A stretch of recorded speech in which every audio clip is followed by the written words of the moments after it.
What is going on, Locks Mob, and welcome back to the Locks DFS NHL Breakdown. I am your host, Narang, and I'll be breaking down this 4-game main slate on DraftKings, FanDuel, and Prize Picks for Friday, February 15th. Before I do that, just a quick recap. Coming off a really strong night yesterday, FanDuel crushed it way up in double ups, casting tournaments. I swept all my head-to-head, so it was really nice. DraftKings, I got a lot of screenshots from members, so I believe the cheat sheet was strong. The video plays were strong, so really good day yesterday, and I'm really looking forward to today. I actually like this 4-game slate. It's kind of like it's a nice little slate to have. And the big news is that NBA is on All-Star break. So if you guys haven't already looked at the contest in DraftKings and FanDuel, I mean, they're big. They're bigger, at least. I mean, FanDuel has this $10K to first. Typically, like, they have only like a 4-4-4, like a $4.44 tournament, and it's like $5K to first, and that's their highest to first tournament in hockey on FanDuel. So it's nice that the first day that NBA's on break, we got a $10K to first tournament. So definitely take advantage of these a lot of this fish money coming in from NBA. Obviously, our members who have all access pass are hooked up with all our NHL product as well. So they'll be good. Anyone who plays NBA, doesn't really play NHL, but wants to for this All-Star break, they'll be good. But anyone who's not with us or doesn't really know what they're doing with NHL, they could struggle, and we could take advantage of that. So with that being said, let's jump into this slate.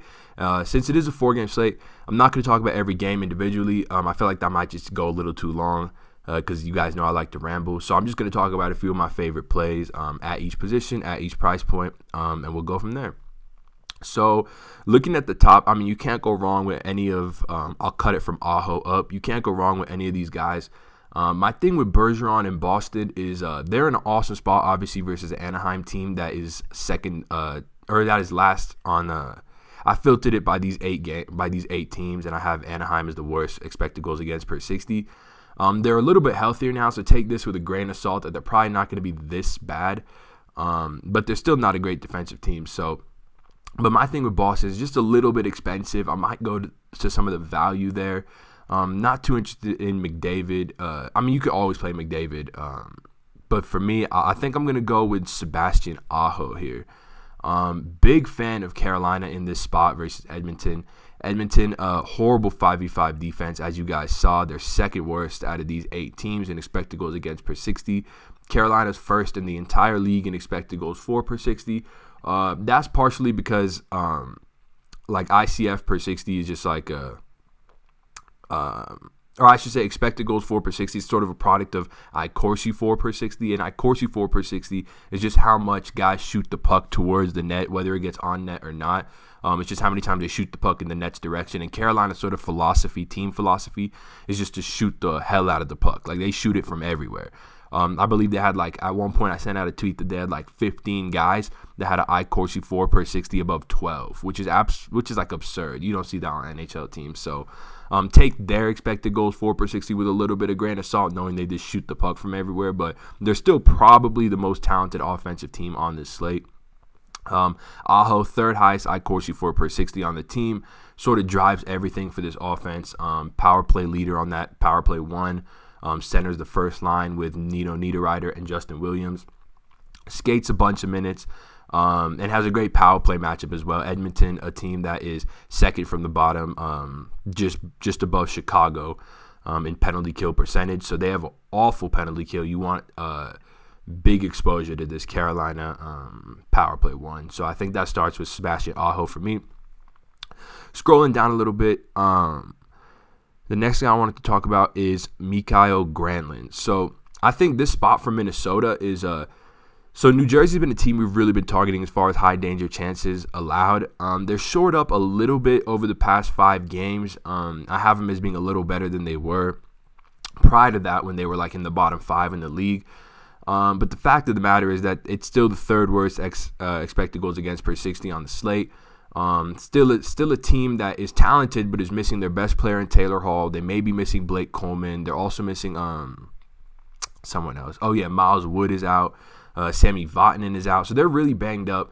And this is a spot that I think Minnesota could absolutely smash them. We have Minnesota line going crazy right now. They opened up at minus 210 with a 3.6 implied goal total, and that has since shot up to minus 254 with 71% of bets. So they're obviously being smashed. This is a game, though, where I could see New Jersey possibly scoring a couple goals.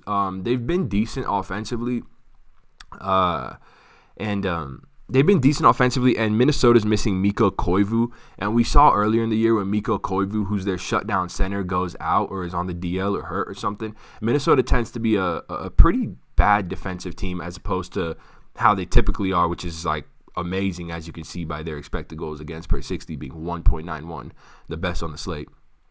But without Mikko Koivu, that does go down a bit. Their penalty kill struggles a bit. I believe it's actually in the high 60% without Mikko Koivu. So definitely a spot for New Jersey to maybe score a couple goals. But for me, Mikael Granlund all the way. I think the spot for Minnesota is an absolute smash spot going against, like I talked about, a New Jersey team that's banged up.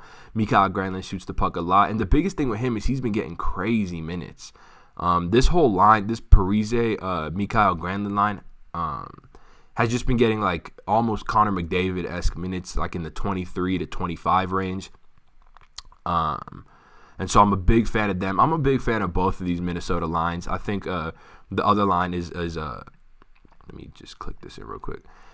I think the Stahl line might be used as more of a shutdown line, but there's really nothing to fear. There's not a great defensive line for New Jersey that you should really be afraid of targeting. So I think you can go with either one of these players. I like Granlund. He's a little bit cheaper on DraftKings, and so that's who I'll be going with. But moving on to winger, again, I'm not going to really talk about Marchand, Draisaitl. They're both great plays. I'm not really going to Edmonton. And like I talked about, Boston's fairly expensive. If you can afford them, though, they're amazing plays. But for the sake of this video, I'll go ahead and pass on that and come down to Jake DeBrusk. So this is sort of where I'm looking at if I'm looking at Boston, just because I do anticipate myself paying up for some Carolina players, some Minnesota players. And when it comes to Boston, I'm interested in the second line. So the news in Boston, David Pastrnak still out. He hurt his thumb. He's out for 2 weeks. So Danton Heinen's on the first team power play. And then the guy replacing David Pastrnak, Danton Heinen's on the first line, and the guy replacing David Pastrnak on the first team power play is David Krejci, which is interesting. It makes Krejci obviously a better play, despite the fact that he doesn't really shoot the puck that much. He still puts it on net more than like a lot of centers. So him stacked with DeBrusk, I really like that a lot. The big thing with DeBrusk is still on that power play one, which is a very comfy role. And he was on the third line prior to David Pastrnak getting hurt. Then since then, they bumped him up to the second line, which I like a lot. I like Peter Sarellik a lot. I think Krejci's a great puck distributor, and I think DeBrusk is that kind of guy who's got a really high Corsi 4 per 60, which just comes with a pretty high floor for 4.8K. I think if he gets anywhere from 15 to 17 minutes, he's a really, really good play, and I anticipate that he will get that. And then one value guy I want to talk about real quick, if I scroll way down, min-priced, where is he? Let me just type his name in. His name is Jordan Greenway. So he's 2.5K. He's skating on that second line for Minnesota with Eric Stahl and Jason Zucker, as you can see right here. And so it's a decent line spot for him. And then the biggest thing is that he's also getting some power play 2 time on a fairly talented power play 2 with Brad Hunt, Jared Spurgeon, Charlie Coyle. So it's a cushy role is what I'm trying to say for 2.5K. That's definitely something that as a DFS player you want to look for. Just guys that are cheap in good roles, getting some power play time. And on a slate that's values kind of hard to find, I think he might end up being pretty popular. But if not, take advantage of that. And then lastly, moving on to defense, I didn't talk much about this New York Rangers at Buffalo game, although I think there's multiple pieces in play from this game. As you can see, Buffalo opened up at minus 155 with a 3.4 expected team total.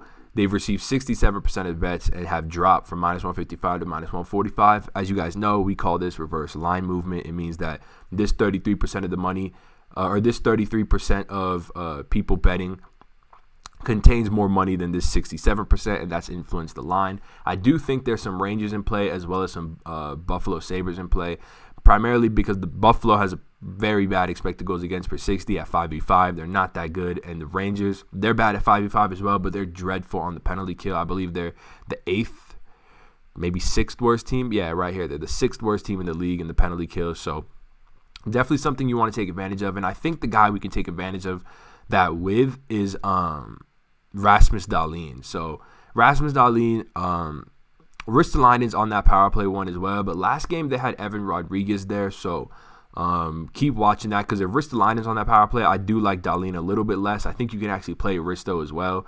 But I love Rasmus Dahlin on this lethal power play. He shoots the puck a lot. He's just an incredibly talented rookie, obviously first overall pick. I think getting exposure to him while he's sub 5K is definitely something you should look to do, and it's definitely something I would look to do. And the next guy I really wanted to talk about is Kevin Shattenkirk. So just on the other side of this Rangers-Buffalo game, like I talked about, Buffalo not a great 5v5 defense. They got 2.38 expected goals against per 60. Not great, but not too bad, actually. But Shattenkirk is just really cheap. He's sort of a price play. He's on that power play one. The New York Rangers, as I talked about, have some fairly decent reverse line movement coming in on them, and I anticipate that it might actually get bigger as we get closer to lock. So definitely interested in getting the best defenseman on this team at 4K. I think he just got a really high floor as far as block shots and shots on goal goes. As you guys can see, multiple games, back-to-back games with multiple shots on goal, multiple block shots. It's kind of what you're looking for at defense. You just want high floor guys instead of the upside to get you points. So, goalie. So for any of y'all who are new here, goalie in daily fantasy hockey is a mess. It's just such a high variance position that it's tough to, and it eats so much salary that it can sometimes be really frustrating. But in this case, obviously, or like in all cases, look at your team, see who you stacked or who you have a bunch of players from that team, and then play that goalie so that if your team does well, your goalie should hopefully be in line for the win.